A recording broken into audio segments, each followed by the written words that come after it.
So your first step is we share our input with the Spanish Church for the projector. So generally you'll find this little adapter. It'll sometimes be hidden back here, or maybe it'll be over here somewhere. But basically what you want to do is not the skinny wire, but the thicker wire that goes out to our projector. So what you'll want to do is take that, and then you can leave the skinny wire and the adapter over here. And then for the time being, what you'll do is just feed it back down to the floor. Just push it through the opening in the back there.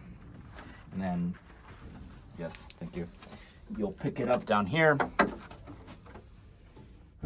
And then on the GPU, there's an HDMI input right here. It's on the bottom. You'll just go ahead and plug it in there. Okay. We want to do that. We want to make sure that the Mac is off, or as off as possible, and that the sound system is off. And then the next thing you'll do is move over here to the new camera switch. You'll go ahead and plug it in. And that's the plug that controls the whole cart. You could do that. This is, or is it? I just plugged it directly into the wall outlet. You could right. plug it into the back there. It's not picky about where it gets its power from. The back of this thing has a lot more inputs and outputs. The power should be hooked up. If not, it's a thumb screw. It's an actual thumb screw. You'll plug it in and then tighten it down, and you'll hear it boot up with the little fans. If there's nothing plugged in here, the TV or the monitor, whatever is plugged in right here, will go into HDMI out 2. The Mac, the iMac over here, that gets this USB-C connector, and that also goes into USB-B. That'll go in there. You can plug in, and that goes back to the computer. Yep. You can also plug in the blue network cable into the one that says ATEM control. If you can't figure that out, then you do not belong on the team. And then the setup is basically, Then basically the setup is the same as it was before. So we have the headphone jack here that comes from the soundboard will go into microphone 1. Make sure you hear it click. The heavy duty HDMI cord will go into camera 1.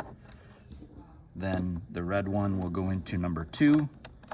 And the orange one will go into number 3, just like it always has.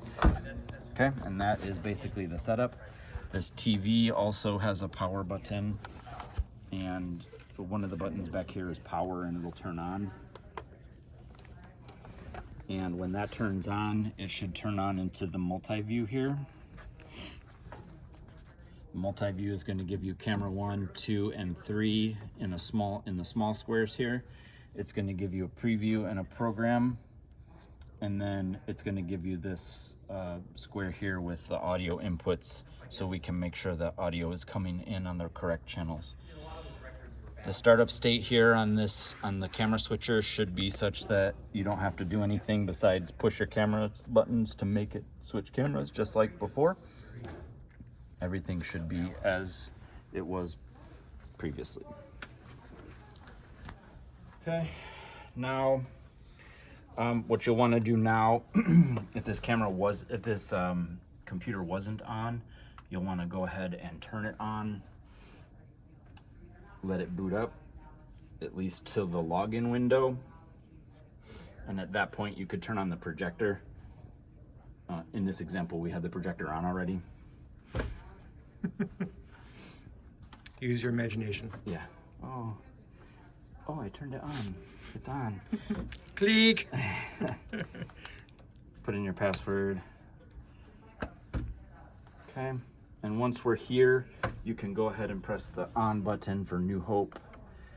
And then in 20 seconds or so, the system should be on. While the system is booting up, we can go ahead, once the projector is on and the system is booting up, you should see that the cameras, at least the main camera, the long view camera, should be on. and you would be able to see it in the multi-view there. And then turn on cameras 2 and 3. You would turn on cameras 2 and 3, and then you would see them in camera 2 and 3 spots. Then you would hit Pro Presenter.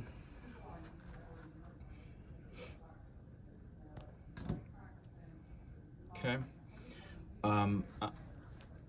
For the time being, what we're going to want to do is come in here to Pro Presenter in the top left and click Preferences, and then go to Inputs. And then we'll want to make sure that we do see a live preview here. If there is not a live preview, a troubleshooting step would be to say no video source, then that should go blank, and then switch, hit the drop down again and select the Blackmagic design, and then you should get the preview back. Okay. The setup of the Wednesday and Sunday services should be such that there's a countdown here, a 5-minute countdown that has a series of actions added to it. So for instance, this is a media slide with audio, and then that's your 5-minute countdown. This should be a clear audio and a turn on the camera. And what that does is turns on the camera for output over here. Right now you see the welcome slide, but an important thing to note is that it says clear video input. Make sure that that's red and not black like the rest of these. See, these ones are black, that means they're off. When it's red, that means it's on. When this is on, that means we have live cameras, and when Pastor sets up his sermon or the song slides, we should see the camera there, and then service should progress as normal. And that is basically it. Stay tuned for more fun.